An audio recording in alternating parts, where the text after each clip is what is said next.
This video is going to be the third video in a series of 3 that outline my major difficulties, areas that I cope with as someone with Aspergers from day to day. Now, the previous 2 videos we dealt about social interactions and how that's a big problem. That's been a big problem throughout my life. Second video we talked about sensory sensitivity and overloads, sound, light, how these things can be very overwhelming, which I suffer from quite a lot. So this third video is going to be about obsessive interests. Now, out of the 3 categories, this is probably the one that plays the largest part in my life. My obsessive interest is fundamental to my happiness, my well-being and my mental health.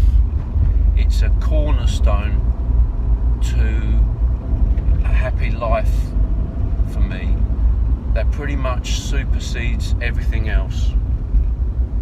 Quite a sweeping and bold statement, but it is very, very true. So when I talk about having an obsessive interest, I mean I am pretty much thinking about that special interest every hour of the day that I'm awake. I wake up in the morning thinking about it. I go to work in the morning thinking about it. When in between doing my duties at work, I'm thinking about my special interest. My dinner break, I'm watching YouTube videos about my special interest. On my way home, I'm thinking about it again. When I get home, bingo, best part of the day, I can do my special interest. And then I will sit down and relax for a little while before I go to bed, watching TV, still thinking about my special interest. And then I will go to bed and lie there having sweet dreams about my special interest. Now, why do I obsess about my special interest, which I will now refer to from here on in as my SI, because I'm going to be saying special interest an awful lot. So what do I put this down to? I put this down to having an overactive mind. An overactive mind that I cannot switch off, and to my detriment sometimes, the fact that I can't switch this off, I can't sleep sometimes because I'm thinking about stuff. I can't stop, relax, empty my mind. It is always full of doing stuff, working stuff out, running constant scenarios about real life stuff that will never happen. And that is very stressful, to constantly have a brain that's always thinking about everything it sees, about things that it's going to encounter during the day, random things that could happen, as I said, that never happen. It's always running. So that can be very stressful. And the way I cope with that is I fill that overthinking with something that I enjoy, so my SI. Because I can't switch it off, because it's always running in the background, I think that's why I'm so obsessed about one particular topic. And that topic, to be honest with you, I don't think it really matters what the topic or the interest is, to be honest with you. It's obviously got to be something that I enjoy doing, but I think it's more the mechanism of researching it, practicing it, getting better at it, and this whole never-ending cycle of doing it, getting better, learning more. That cycle is constantly running, and because of it, most people with Aspergers who have got special interests, are really good at it. And it doesn't have to be a physical sort of thing. It can be, just knowledge. Being a film buff or a music buff, just filling your head with lots of stuff constantly to keep it occupied. But to give you an idea of the levels I take my SI to, I'll give you 3 examples of some of my recent SIs in the last 10 years or so. So when I was in my late 20s, I got into a genre of music called AOR, melodic rock, and it was personified by lots of American rock bands from the MTV era. Big poodle perms, big pyrotechnics. The songs were anthemic, lots of guitar solos, very melodic, choruses that you could remember and hum along to. So I got hooked on this style of music, and it was quite niche, to be honest with you. But my SI kicked in, and I didn't know I had Aspergers. So I set out to collect as many albums from that niche genre of music as I could. I ended up with like a 5,000 CD collection, which sounds a lot, and it is a lot. And when you looked at it, it was just this tiny niche of music. During this time, I was getting quite knowledgeable about the bands, about the histories, about the style of music. I was researching, so I was reading lots of magazines, and eventually I got to the point where I thought, well, I've got enough knowledge here to be writing about these bands. So I contacted a rock and metal magazine, and they gave me a job as a reviewer. I was doing album reviews. That soon went into doing artist reviews. I then became assistant editor. I then got offered a full-time job to go and work for the magazine, which, for reasons I don't really want to go into, never happened.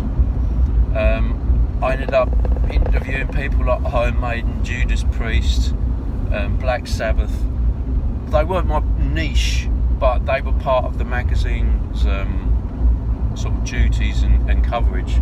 So already I've gone from my interest in something to being like taking that interest and running with it as far as I could, and that was one example. Another example is about 6 years ago I discovered an instrument called a Weizenborn guitar, and it was a wooden lap steel guitar that you play with a steel bar in open tunings. I fell in love with the sound of it, decided I wanted one, and I was going to self-teach myself how to play it just from watching YouTube videos, and that's what I did. And within a year I was composing and recording my own music. At the same time I'd started a Facebook page dedicated to the instrument, and all the information and facts that I'd researched about it I was putting on that page. That page later turned into a dedicated website, the biggest and best and most comprehensive website on the internet for Weizenborn guitars. It was called the Weizenborn Information Exchange. It's still on the internet now. On that website I was doing product reviews, album reviews, I was doing artist interviews and promoting other artists from around the world who played this instrument. At the same time I was releasing CDs. I released an album on iTunes. I was making YouTube videos. I made over 100 YouTube videos. I was playing gigs, and I ended up playing festivals. So once again, you can see I've gone from my special interest, which was just a casual thing I found on the internet. I filled my whole life and world and waking minute with that interest, and I took it to those levels. My latest interest is digital photography. I took that up at the beginning of the year, and within 8 months I'm already preparing to release 2 calendars by the end of the year. I've got a website up and running, and I'm selling prints. So already I've taken that casual interest back in January into something that is sort of up here again, and it's all part of keeping my brain active. It's always trying to think what the next thing I can do is, how to improve, how to get better, setting myself goals and targets, and just immersing myself in these SIs 100%, to the exclusion pretty much of everything else, and that's where these SIs become problematic for people around me. If I was left to my own devices, I would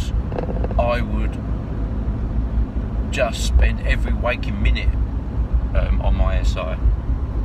I have to balance that with a relationship and a family, and I have to set myself boundaries and routines and schedules that I can work my special interest into and live and function and as a normal human being.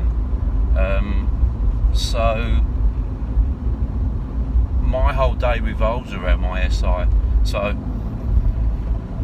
to give you an idea of how profound and deeply these SIs run in people with Aspergers, if I don't get to practice or experience or immerse myself in my SI at some point during the day, I will write that day off. That day was a bad day. That day I want to forget. That day I want to get over with. That day I want to go to bed early so I can get up early the next day to give me another shot at having some time with my SI. That's pretty much not overstating it at all. I will get moody, angry, for whatever reason, if I can't do my special interest. If you want a happy Aspie, you let them do their special interest as much as you can, because without it they are miserable, and then that can lead to other things like depression and anxiety and stress. It's a comfort blanket for us. It's a cornerstone of my life. It sounds like a really overstated, powerful statement that you think he's exaggerating this. I'm not exaggerating this. That's my world, the world I live in, and that's how I operate, and that's how I've operated pretty much all my life. And after my diagnosis, it's very clear and apparent why I've had a series of these special interests that have been a theme that have run through my adult life, where I've immersed myself in something to the detriment of what's going on around me. But to me, that's all that matters. Nothing else matters.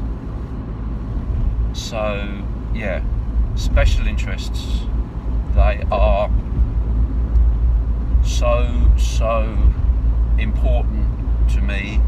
They are the biggest thing in my life, and that sounds very selfish and arrogant and thoughtless, but that's the honest truth. So I just wanted to make this video so people could get a little idea of how deep that run.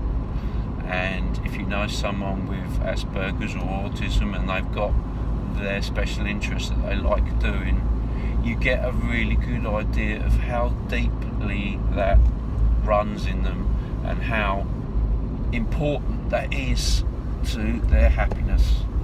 So thanks for listening, and I'll see you next time.